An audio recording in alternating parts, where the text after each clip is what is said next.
បងណាជាបាសួស្តីបងប្អូនទាំងអស់គ្នាចាបន្តពីបងប្អូនបានរៀនការសរសេរលេខបន្តសំទោសគឺការសរសេរចំនួនបន្តគ្នាហើយត្រូវក៏ចាអញ្ចឹងនៅក្នុងវីដេអូនេះគឺជាការសរសេរចំនួន15 9ចាយើងកូនទាំងអស់គ្នាបានដឹងហើយចំនួន19គឺជាចំនួនមានពីរខ្ទង់ដែលមានលេខចូលរួមគឺលេខ1និងលេខ5 9ចាយើងសូមកូនមើលផ្នែកខាងនេះនេះគឺជាចំនួនក្របបាល់ដែលត្រូវនឹងចំនួនលេខរបស់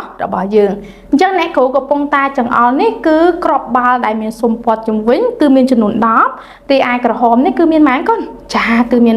9យើងទាំងអស់នេះកូនអានថា15 9នេះកុំមើលផ្នែកខាងនេះគឺរូបរាង15 9ចាអញ្ចឹងអ្នកគ្រូនឹងបង្ហាញនៃការសរសេរ19ផ្អែកទៅតាមចលនារបស់ចំនួន19អញ្ចឹងអ្នកគ្រូនឹងចាប់ផ្ដើមដំបូងគេគឺលេខ1អញ្ចឹងអ្នកគ្រូចាប់ផ្ដើមកូនអ្នកគ្រូគួចកូនមើលទាំងអស់គ្នាអ្នកគ្រូគួចហើយកោងចុះមកខាងក្រោមងាកទៅឆ្វេងបន្តិចបន្ទាប់ទៀតគឺលេខ9អ្នកគ្រូគួចហើយកោងទៅឆ្វេងឡើងទៅលើកោងទៅស្ដាំហើយភ្ជាប់វាមកកោងឡើងលើកោងទៅស្ដាំឡើងលើងាកទៅឆ្វេងបន្តិចនោះនឹងកូនទទួលបាន19ចា19គឺជាចំនួនមានពីរខ្ទង់មានលេខ1និងលេខ9យើងដើម្បីឲ្យកូនកាន់តែច្បាស់អ្នកគ្រូនឹងបង្ហាញនៃការសរសេរ19នៅលើក្តារខៀនចាយើង19កូនទាំងអស់គ្នាបានដឹងហើយគឺលេខដែលសរសេរដំបូងគេនោះគឺលេខ1យើងអ្នកគ្រូនឹងចាប់ផ្ដើមចាអ្នកគ្រូគួចកោងឡើងលើចុះមកខាងក្រោមងាកទៅឆ្វេងបន្តិចបន្តមកទៀតគឺសរសេរលេខ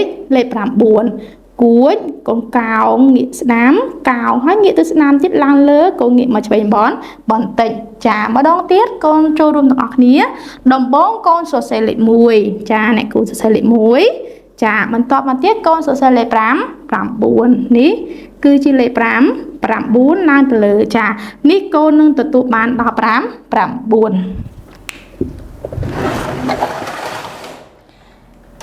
ចាអញ្ចឹងកូនទាំងអស់គ្នាបានរៀនការសរសេរជាមួយអ្នកគ្រូហើយត្រូវអត់អញ្ចឹងបន្តមកទៀតកូនអនុវត្តដោយខ្លួនឯងអ្នកគ្រូមានលំហាត់ទី1នេះគឺឲ្យកូនធ្វើគំនូសចំនួន15 9នេះគឺជា19ពេញលេញហើយត្រូវអត់ចានេះសុទ្ធសឹងតែជាគំនូស19ទាំងអស់ដែលកូនទាំងអស់គ្នាយក color ក៏បានខ្មៅដៃក៏បានដែរអញ្ចឹងដល់ចាប់ដើមដំបូងគេគឺគេក៏ចាគឺលេខ1បន្តមកទៀតគឺលេខ5 9នោះកូននឹងទទួលបាន15 9បន្ទាប់មកទៀតលំហាត់ទី2នេះចូលកូនសរសេរចំនួន15 9នេះគឺជា19ពេញលេញហើយយកកូនទាំងអស់គ្នាសរសេរដោយផ្អែកទៅតាមគំរូដែលអ្នកគ្រូធ្វើឲ្យកូននេះជាគំរូយើងទីតាំងដែលកូនត្រូវសរសេរគឺអ្នកគ្រូបានកំណត់ហើយយើងលំហាត់ទាំងពីរនេះសូមកូនទាំងអស់គ្នាចូលរួមហ្វឹកហាត់ធ្វើទាំងអស់គ្នាបន្ទាប់ពីកូនបានធ្វើរួចកុំភ្លេចយកទៅឲ្យប៉ាម៉ាក់របស់កូនជួយពិនិត្យមើលថាតើកិច្ចការរបស់កូនពិតជាបានស្អាតនិងត្រឹមត្រូវដែរទេចាសូមអរគុណ